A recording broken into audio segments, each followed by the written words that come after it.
Hello అందరికీ, welcome to our channel. వీడియోలోకి వెళ్ళే ముందు మన ఛానల్ ఇంకా ఎవరైనా సబ్స్క్రైబ్ చేసుకున్న వాళ్ళు ఉంటే తొందరగా సబ్స్క్రైబ్ చేసుకోండి. అలాగే మీ ఫ్రెండ్స్కి, మీ ఫ్యామిలీ మెంబర్స్ అందరికి కూడా వీడియో షేర్ చేయండి. సో మీకు కావాల్సిన కంటెంట్ అంతా కూడా మేము ఇవ్వడం జరుగుతుంది మీకు. Okay, first of all last time క్లాస్లో ఏం చెప్పుకున్నాం మనం? ప్రజెంట్ అసలు సాఫ్ట్వేర్లోకి ఏ విధంగా ఎంటర్ అవ్వాలి, ఏదైతే కొంచెం బెటరు, నేను దేని మీద అయితే మీకు క్లాస్ చెప్తాం అనుకుంటున్నాను దాని గురించి చెప్పడం జరిగింది.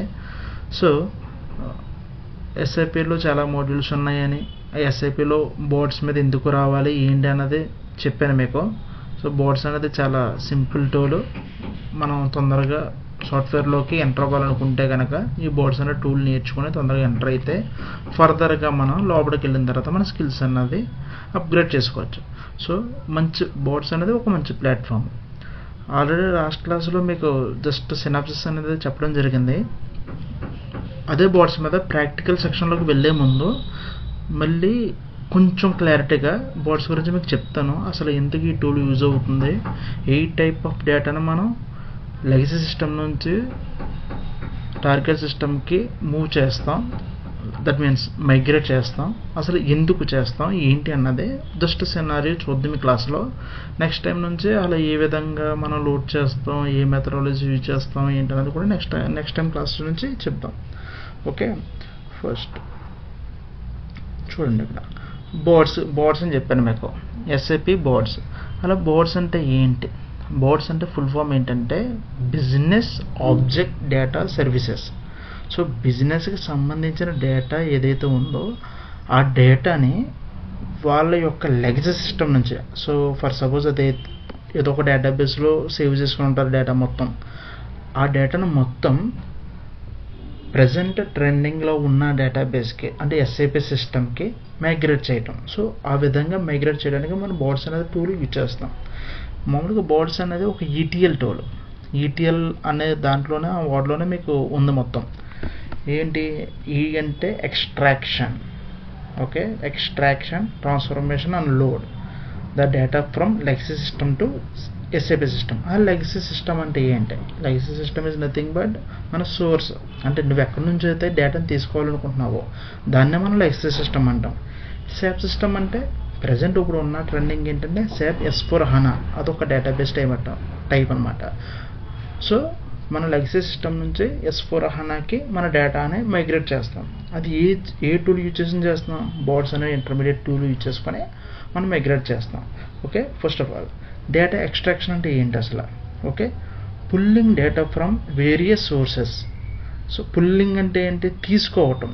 ఏదైతే వేరియస్ సోర్సెస్లో ఉన్న డేటాని మనం తీసుకుని, దట్ మీన్స్ ఇప్పుడు ఫర్ సపోజ్ ఒక కంపెనీ ఉంది, సపోజ్ వేరే టీసీఎస్ అనే కంపెనీ ఉంది, దానికి సంబంధించిన ఎంప్లాయీ డీటెయిల్స్ అన్నీ కూడా నెంబర్ ఆఫ్ ఎంప్లాయీస్ ఉంటారు దాంట్లో. సో దానికి సంబంధించి వాళ్ళకి డేటా అంతా కూడా దేంట్లో స్టోర్ అయ్యి ఉంటుంది, ఏదో ఒక డేటాబేస్లో స్టోర్ చేసుకుని ఉంటుంది. అది ఏదర్ అది ఒరాకిల్లో డేటాబేస్ అయ్యి ఉండొచ్చు, SQL అయ్యి ఉండొచ్చు, ఎక్సెల్ అయ్యి ఉండొచ్చు. ఎక్సెల్ అనేది చాలామంది ఇప్పుడు ప్రజెంట్ ఇప్పుడు కూడా ఎక్సెల్ని చాలామంది యూజ్ చేస్తున్నారు.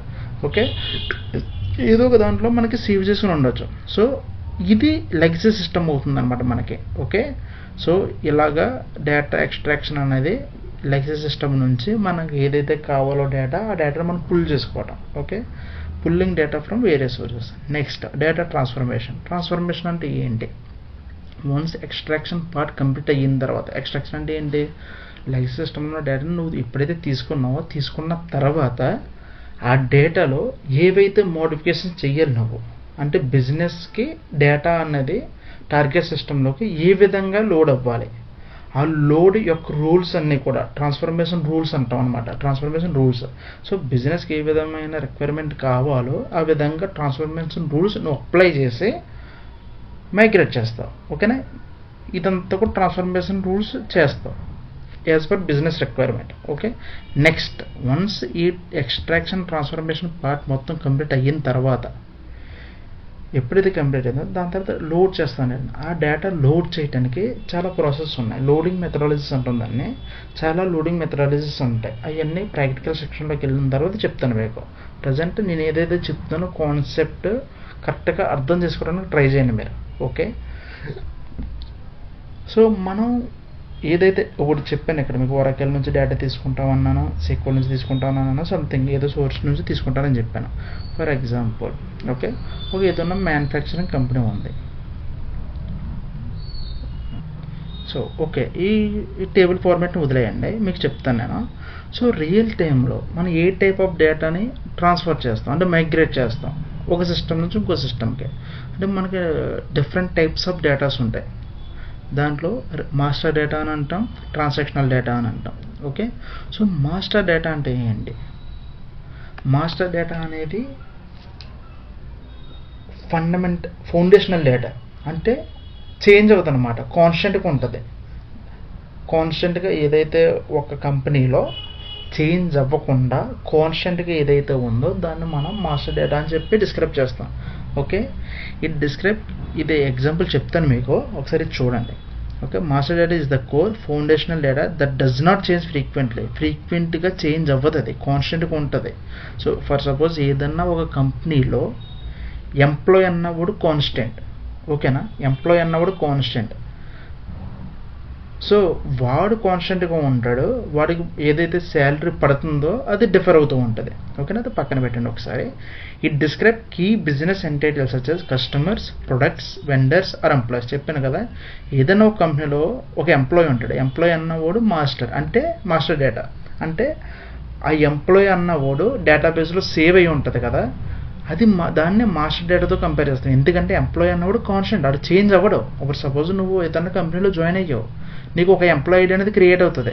ఆ ఎంప్లాయీ ఐడి అనేది కాన్స్టెంట్గా ఉంటుంది. అంటే నిన్ను ఎప్పుడన్నా సరే నువ్వు దాంట్లో వర్క్ చేస్తున్నావు లేదా నువ్వు ఎవడన్నా మీ సపోజ్ హెచ్ఆర్ చెక్ చేయడం కానీ ఎవరైనా చెక్ చేసినా సరే వెళ్ళి ఆ ఎంప్లాయీ ఐడి కొట్టిన వెంటనే ఆటోమేటిక్గా మీ నేమ్ వస్తుంది. నేమ్తో సెర్చ్ చేయాలి, ఎందుకంటే నేమ్ అన్నది చాలామందికి సేమ్ నేమ్ ఉండొచ్చు. కృష్ణ అన్న వాళ్ళు బోల్ మంది ఉండొచ్చు, చాలామంది ఉండొచ్చు. సో అందుకే ఏ కంపెనీ అయినా సరే ఎంప్లాయీ ఐడి క్రియేట్ చేయడం అంటే యూనిక్ ఐడి. మనకు యూనిక్ ఐడి ఉంటే ఆ యూనిక్ ఐడి నుంచి సెర్చ్ చేస్తే ఆటోమేటిక్గా నీ పేరు, ఎప్పుడు జాయిన్ అయ్యి, నీ జాయినింగ్ డేట్తో సహా ప్రతిదీ కూడా వస్తుంది. ఓకే, నెక్స్ట్ ఇంకో ఎగ్జాంపుల్ ఏమి ఇచ్చాను, customer information, material details, vendor records. అంటే ఏంటి, ప్రొడక్ట్స్ ఏదైనా కంపెనీలో లైక్ వెండర్స్, ప్రొడక్ట్స్ ఇవన్నీ కూడా, కస్టమర్స్ ఇవన్నీ కూడా మాస్టర్ డేటాలోకి వస్తాయి. ఇవన్నీ ఎగ్జాంపుల్తో సహా మీకు ఎక్స్ప్లెయిన్ చేస్తాను. నెక్స్ట్ ట్రాన్సాక్షనల్ డేటా అంటే ఏంటి? Transactional data is the data generated from day to day business activities. As per the business activities రోజుకి ఏ విధంగా అయితే చేంజ్ అవుతూ ఉంటుందో అది ట్రాన్సాక్షనల్ డేటా అంటాం. It is dynamic and depends on master data. So master data మీద depend అయ్యి, ఓకేనా, it is dynamic and depends on master data మీద డిపెండ్ అయ్యి ఇది వ్యారీ అవుతూ ఉంటుంది, అంటే చేంజ్ అవుతూ ఉంటుంది, జనరేట్ అవుతూ ఉంటుంది, డే టు డే జనరేట్ అవుతూ ఉంటుంది. సో ఫర్ ఎగ్జాంపుల్ వీటికి సేల్స్ ఆర్డర్ అంటే మీకు తెలిసి ఉంటుంది, ఎంటర్ మీరు sales order, purchase order, invoices, payments. ఏదైనా బుక్ చేసుకున్నప్పుడు మనకి ఇన్వాయిసెస్ వస్తాయి. ఓకే, పేమెంట్ మెథడ్ మీరు పేమెంట్ చేయడం కానీ, మీరు పేమెంట్ రిసీవ్ చేయడం కానీ, ఇవన్నీ కూడా పర్చేజ్ ఆర్డర్, సేల్స్ ఆర్డర్ ఇవన్నీ కూడా ట్రాన్సాక్షనల్ డేటాలోకి వస్తాయి. ఇది చిన్న ఎగ్జాంపుల్ చూద్దాం మనం ఇప్పుడు. ఓకే, చూడండి. For suppose master data, transactional data అని చెప్పి రెండు డిఫర్ చేశాను నేను. మీకు అర్థమవుతుందని అనుకుంటున్నాను. క్లియర్ చెప్పింది కొంచెం జాగ్రత్తగా వినండి, మ్యాక్సిమం మీకు క్లారిటీగానే అర్థమవుతుందని చెప్పి అనుకుంటా. సో ఎప్పుడైతే క్లాస్ అయ్యిందో నెక్స్ట్ టైం నుంచి మనం నెక్స్ట్ క్లాస్ నుంచి ప్రాక్టికల్ స్టార్ట్ చేద్దాం. ఓకే, ఇక్కడ డిఫర్ చేసాను చూడండి. మాస్టర్ డేటా అంటే ఏంటి, ట్రాన్సాక్షనల్ డేటా అంటే ఏంటి. ఫర్ సపోజ్ మీరు ఏదన్నా బ్యాంక్లో అకౌంట్ క్రియేట్ చేయించుకోవడానికి వెళ్ళారు. సపోజ్ ఏదో ఒక ఎస్బీఐకి కానీ, యాక్సిస్ కానీ, దేనికైనా వెళ్ళారు. సో మీరు వెళ్ళిన వెంటనే మీకు ఒక ఫామ్ ఇస్తాడట. ఫామ్లో మీ నేము, అడ్రస్, మొబైల్ నెంబర్ ఇవన్నీ కూడా డిఫైన్ చేస్తారు. డిఫైన్ చేసిన తర్వాత వాడు మీకు అకౌంట్ నెంబర్ అన్నది జనరేట్ అవుతుంది. ఆ బ్యాంక్లో మీకు అకౌంట్ నెంబర్ అనేది జనరేట్ అవుతుంది.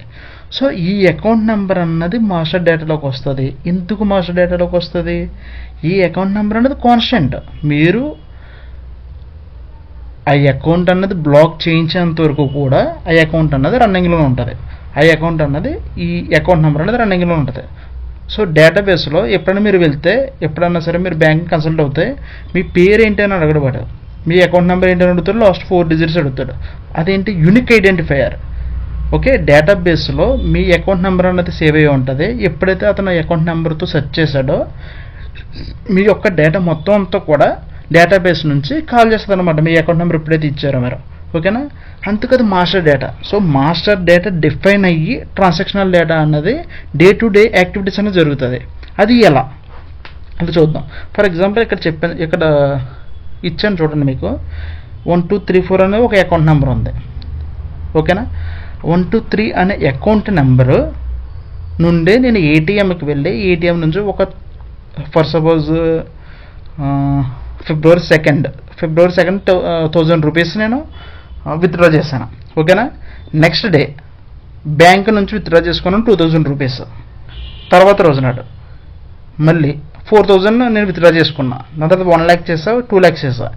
ఇవన్నీ ఏంటి? Transaction, number of transactions. అంటే వీటన్నిటికి కామన్గా ఉన్నవాడు ఎవడు? ఈ అకౌంట్ నెంబర్. సో ఒక మాస్టర్ డేటాని యూజ్ చేసుకుని నంబర్ ఆఫ్ లైన్ ఐటమ్స్ అనేవి క్రియేట్ అయినాయి. అంటే ఒక అకౌంట్ నెంబర్ నుంచి ఫర్ సపోజ్ 1 monthలో ఇన్ని డేస్లో ఇంత అమౌంట్ అన్నది నేను తీసాను. సో ఇది ఏంటి? ట్రాన్సాక్షనల్ డేటాలోకి వస్తుంది. ఇది మాస్టర్ డేటా. మీకు అర్థమవుతుంది అనుకుంటున్నాను. ఒకసారి క్లారిటీగా అర్థం చేసుకోవడానికి ట్రై చేయండి. ఇది చాలా సింపుల్ లాజిక్ అన్నది. ఓకే, మాస్టర్ డేటా అనేది కాన్స్టెంట్గా ఉండేది. ఓకేనా, ఒక కంపెనీలో ఒక ఎంప్లాయీ కానీ, ఒక కస్టమర్ కానీ, ఒక వెండర్ కానీ, ఇవన్నీ కూడా పర్మనెంట్ దాంట్లో డేటాబేస్లో స్టోర్ అయ్యి ఉండేవి. సో వీటితో సెర్చ్ చేస్తే నీకు ఆటోమేటిక్గా డేటా అనేది రిఫ్లెక్ట్ అవుతుంది. ఓకే, ఫర్ సపోజ్ ఇప్పుడు ఇంకా 1234తో సెర్చ్ చేస్తాను, నా అకౌంట్ నెంబర్తో సెర్చ్ చేస్తాడు. సో వెంటనే నా నేమ్ డిస్ప్లే అవుతుంది, నా అడ్రస్ డిస్ప్లే అవుతుంది, వాడికి నా మొబైల్ నెంబర్ కూడా డిస్ప్లే అవుతుంది. ఇదంతా కూడా మాస్టర్ డేటాలోకి వస్తుంది. ఫర్ సపోజ్ మీరు అనొచ్చు, ఎందుకు అడ్రస్ మారుతుంది కదా, అది ట్రాన్సాక్షన్లోకి రావచ్చు కదా, మరి మొబైల్ నెంబర్ కూడా మారుతాం కదా మనం, అది కూడా ట్రాన్సాక్షన్లోకి రావచ్చు కదా అని చెప్పి అనొచ్చు. మొబైల్ నెంబర్ ఎప్పుడు మారుస్తాం? మ్యాక్సిమం బ్యాంక్ నుంచి ఒకసారి మొబైల్ నెంబర్ ఇచ్చామంటే అంత తొందరగా మనం చేంజ్ చెయ్యం. మనం చేంజ్ చేసి అంతవరకు అదే మొబైల్ నెంబర్ ఉంటుంది. ప్లస్ ఇది కాన్స్టెంట్ ఉంటుంది, అకౌంట్ నెంబర్ కాన్స్టెంట్ ఉంటుంది, మీరు మొబైల్ నెంబర్ అనేది చేంజ్ చేసుకుంటారు. అది కూడా మీరు చేంజ్ చేసేంత వరకు డేటాబేస్ నుంచి అది అకౌంట్ నెంబర్, మొబైల్ నెంబర్ అనేది చేంజ్ అవ్వడం జరగదు. సో ఇదంతా కూడా మాస్టర్ డేటాలోకి వస్తుంది. ఇప్పుడు ట్రాన్సాక్షనల్ డేటా అంటే మీకు క్లారిటీ వచ్చిందని నేను అనుకుంటున్నాను. సో ఒక అకౌంట్ నెంబర్కి ఇన్ని టైప్స్ ఆఫ్ ట్రాన్సాక్షన్ జరిగినాయి, ఇవన్నీ కూడా ట్రాన్సాక్షనల్ డేటాలోకి వస్తాయి. ఓకే, అండ్ ఇది ఇంకో అకౌంట్ నెంబర్కి ఇంత టైప్స్ ఆఫ్ ట్రాన్సాక్షన్ జరుగుతున్నాయి. ఓకేనా, ఇది ట్రాన్సాక్షనల్ డేటా అంటే. ఫర్ ఇంకో ఎగ్జాంపుల్ తీసుకుని చెప్పొచ్చు. ఫర్ టీసీఎస్ ఉంది. ఓకేనా, టీసీఎస్లో మీరు జాయిన్ అయిన తర్వాత మీ మొత్తం స్టార్టింగ్లో మీ డాక్యుమెంట్స్ అన్నీ సబ్మిట్ చేసుకుంటారు, అన్నీ అవుతారు. ఒకసారి ఆన్బోర్డ్ అయిన తర్వాత మీకు ఎంప్లాయీ ఐడి అనేది వస్తుంది, జనరేట్ అవుతుంది కంపెనీ నుంచి. ఎంప్లాయీ ఐడి అనేది ఏంటి? Unique ID. Master data is nothing but unique ID, unique identifier. Okay, so employee ID అనేది యూనిక్ ఐడెంటిఫైయర్. సపోజ్ ఇప్పుడు ఆ కంపెనీలో కృష్ణ అనే నేమ్తో చాలామంది ఉండొచ్చు, సత్య అనే నేమ్తో చాలామంది ఉండొచ్చు, ఓకే, సతీష్ అనే నేమ్తో చాలామంది ఉండొచ్చు. వీడి అడ్రస్ ఇక్కడ ఇది అమలాపురం నుంచి రావచ్చు, అమలాపురం నుంచి వచ్చే వాళ్ళు చాలామంది ఉండొచ్చు. సో మొబైల్ నెంబరు, ఓకే, ఇవన్నీ ఏంటి? సో ఎంప్లాయీ అనేది master data, unique identifier. Okay, so ఈ కంపెనీ త్రూ ఎగ్జాంపుల్ తీసుకుంటే మనకి ఓకే ఇది మాస్టర్ డేటా అన్నారు. మరి దీంట్లో ట్రాన్సాక్షనల్ డేటా ఏ విధంగా వస్తుంది, ఆ ట్రాన్సాక్షనల్ డేటా ఏ విధంగా మనం చేస్తాం అని చెప్పి అనుకుంటే, ఫర్ సపోజ్ 2019 నుంచి 2020 వరకు మీరు టీసీఎస్లో వర్క్ చేశారనుకోండి. ఓకే, ఎంప్లాయీ ఐడి ఏమైనా మారుతుందా? ఎంప్లాయీ ఐడి మారదు. ఓకే, ఎవ్రీ మంత్ మీ వర్కింగ్ డేస్ బట్టి మీకు శాలరీ అనేది జనరేట్ అవుతుంది, మీకు పే స్లిప్స్ అనేవి జనరేట్ అవుతాయి. డిఫరెంట్ అమౌంట్స్ అన్నవి మీ అకౌంట్, మీరు చేసే వర్కింగ్ బట్టి ఎవ్రీ మంత్ ఒక్కొక్క ట్రాన్సాక్షన్ త్రూ అమౌంట్ అనేది మీ అకౌంట్లోకి జనరేట్ అవుతుంది కంపెనీ త్రూ. ఓకేనా, అది transactional data. Okay, for Krishna అన్నవాడికి జనవరి మంత్లో 30,000 వచ్చింది, ఫిబ్రవరి మంత్లో 40,000 వచ్చింది, మార్చ్ మంత్లో 50,000 వచ్చింది. ఇది ట్రాన్సాక్షనల్ డేటా. అంటే ఒక ఎంప్లాయీకి ఎవ్రీ మంత్ ఒక్కొక్క మంత్ ఒక్కొక్క విధంగా శాలరీ వచ్చింది. అంటే ఒక హెడర్ ఉన్న క్యాండిడేట్కి, ఒక హెడర్ లెవెల్ ఉన్న క్యాండిడేట్కి నంబర్ ఆఫ్ లైన్ ఐటమ్స్ ఉన్నాయి అంటే ట్రాన్సాక్షనల్ డేటా. ఒకే క్యాండిడేట్ మీద number of multiple line items create అయినాయి. ఇక్కడ line items in the sense transactional data. అంటే ఒక మాస్టర్ డేటాకి ఎన్ని ట్రాన్సాక్షన్స్ అనేవి క్రియేట్ అయినాయో చూడండి ఇక్కడ. ఓకే, నాకు తెలిసి మీకు ఇది అర్థమైందని నేను అనుకుంటున్నాను. ఒక్కసారి క్లారిటీగా ఒకసారి చూసినప్పుడు అర్థం అవ్వకపోతే మళ్ళీ రిపీట్గా చూడండి. ఓకే, ఇది క్లారిటీ మెయిన్ మనకి ఇదే. మనం మాస్టర్ డేటా ట్రాన్సాక్షనల్ డేటాని మనం మైగ్రేట్ చేస్తాం లెగసీ సిస్టమ్ నుంచి S4 సిస్టమ్కి. ఓకే, అది ఏ విధంగా చేస్తాం? బోర్డ్స్ యూజ్ చేసి చేస్తాం. ఓకే, అసలు మాస్టర్ డేటా అంటే ఏంటి, ట్రాన్సాక్షనల్ డేటా అంటే తెలియాలి మీకు. ఇది తెలియకుండా మనం బోర్డ్స్లోకి వెళ్ళి మనం చేయలేం. సో ఇది మ్యాక్సిమం క్లారిటీ తెచ్చుకోవడానికి ట్రై చేయండి. ఇదే కాదు, మీకు చాట్ జీపీటీ ఉంది, అలా differences between master data and transactional data అని కొట్టండి. ఏదో నేను చిన్నగా 2 ఎగ్జాంపుల్స్ చెప్పాను మీకు. ఈ ఎగ్జాంపుల్స్ కాకుండా ఇంకా నెంబర్ ఆఫ్ ఎగ్జాంపుల్స్ ఉంటాయి. ఎగ్జాంపుల్స్లో డేటా మీకు వస్తే మీకు ఇంకా మోర్ క్లారిటీ ఉంటుంది. ఫస్ట్ ఆఫ్ అయితే వీడియో చూడండి, వీడియో చూసి దాని తర్వాత బయట ఇంటర్నెట్లో కూడా సెర్చ్ చేయండి, మీకు మోర్ క్లారిటీ వస్తుంది. మీకు అర్థమైనట్టే చెప్పాను నేను అనుకుంటున్నాను. ఇంకా సింపుల్గా అర్థం అవ్వడానికి మీకు ఇంకొక ఎగ్జాంపుల్ చెప్తాను. జస్ట్ ఫర్ సపోజ్ మీరు ఏదన్నా షాపింగ్ మాల్కి వెళ్ళారు. ఫర్ సపోజ్ KLM షాపింగ్ మాల్కి వెళ్ళారు అనుకోండి. ఈ KLM షాపింగ్ మాల్లో ఈ మంత్లో మీరు వెళ్ళారు, కృష్ణ అని చెప్పి ఈరోజు వెళ్ళాడు. ఓకేనా, వీడు కృష్ణ అన్నవాడు వెళ్ళిన తర్వాత ఇతని దగ్గర నుంచి ఫోన్ నెంబర్ తీసుకుంటాడు. KLM అన్నవాడు, KLMలో షాప్లో ఎవరైతే ఉన్నారో షాప్ కీపర్ నేమ్ తీసుకుంటాడు. ఓకేనా, నేమ్ తీసుకున్న తర్వాత ఇతని పేమెంట్ మోడ్ ఎలా ఉంటుంది? ఫర్ సపోజ్ ఒక షర్ట్ తీసుకున్నాడు, ఒక ఫ్యాంట్ తీసుకున్నాడు, ఏదో ఒక జీన్ తీసుకున్నాడు. ఓకే, నెక్స్ట్ ఏదో ఒక టీషర్ట్ తీసుకున్నాడు అనుకోండి. సో KLM ఫ్యాషన్ మాల్కి ఒక కస్టమర్ వచ్చి ఇన్ని టైప్స్ ఆఫ్ ప్రొడక్ట్స్ తీసుకున్నాడు. ఈ ప్రొడక్ట్స్ యొక్క పేమెంట్ ఏదైతే ఉందో, సపోజ్ ఇది 200 పడింది, నాకు ఇది 300 పడింది అనుకోండి కాస్ట్, ఇది 500 పడింది.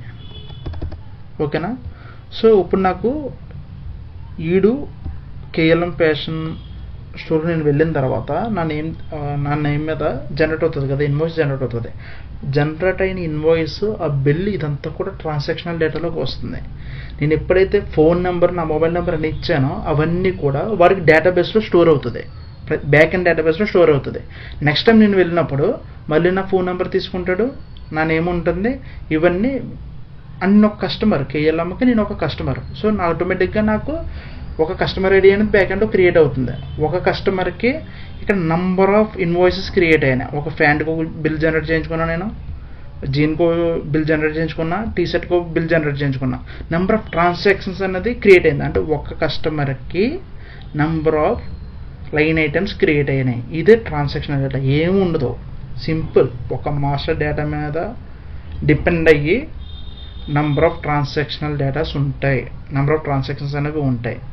ఒకటే మాస్టర్ డేటా అనేది కాన్స్టెంట్. ఒక ఫౌండేషన్లో మాస్టర్ డేటా అనేది కాన్స్టెంట్, ట్రాన్సాక్షనల్ డేటా అనేది డే టు డే యాక్టివిటీస్ బట్టి చేంజ్ అవుతూ ఉంటుంది. డే టు డే యాక్టివిటీస్ బట్టి చేంజ్ అవుతూ ఉంటుంది మీకు. ఓకేనా, ఇదైతే క్లారిటీ వచ్చిందని అనుకుంటున్నాను నేను. నెక్స్ట్ వీడియోలో లోడింగ్ మెథడ్స్ గురించి చెప్తాను. ఏ లోడింగ్ మెథడ్స్ మనం యూజ్ చేస్తాం, దాని గురించి ఫ్రమ్ స్క్రాచ్ నుంచి ఏ విధంగా డెవలప్మెంట్ చేయాలి, ఏంటి, ఏ విధంగా లోడ్ చేయాలి, అవన్నీ కూడా నెక్స్ట్ క్లాస్లో ఫ్రమ్ లోడింగ్ పార్ట్ నుంచి 1 or 2 లోడింగ్ మెథడ్స్ చెప్తాను మీకు. దాని తర్వాత డెవలప్మెంట్ కూడా చెప్తాను. నెక్స్ట్ వీడియోస్ నుంచి, నా నెక్స్ట్ వీడియో గురించి వెయిట్ చేస్తూ ఉండండి. మ్యాక్సిమం ఒక 2 or 3 డేస్లో నెక్స్ట్ లోడింగ్ క్లాసెస్ అనేది స్టార్ట్ చేస్తాను. ఓకే, ఇది చూడండి. మళ్ళీ మీరు కూడా ఒకసారి బయట ఇంటర్నెట్లో సెర్చ్ చేసి చూడండి, అసలు మాస్టర్ డేటా అంటే ఏంటి, ట్రాన్సాక్షనల్ డేటా ఏంటి, ఇవన్నీ కూడా ఒకసారి సెర్చ్ చేసి ఒక క్లారిటీ అనేది తెచ్చుకోండి. ఇది క్లారిటీగా తెచ్చుకుంటే మనకి నెక్స్ట్ ప్రాక్టికల్లోకి వెళ్ళినప్పటికీ మీరు మోర్ కంఫర్టబుల్గా ఉండొచ్చు. బాగా అర్థమవుతుంది మీకు నా క్లాస్, ఇది క్లారిటీ వస్తే. Okay, thank you. నెక్స్ట్ క్లాస్లో కలుద్దాం మళ్ళీ.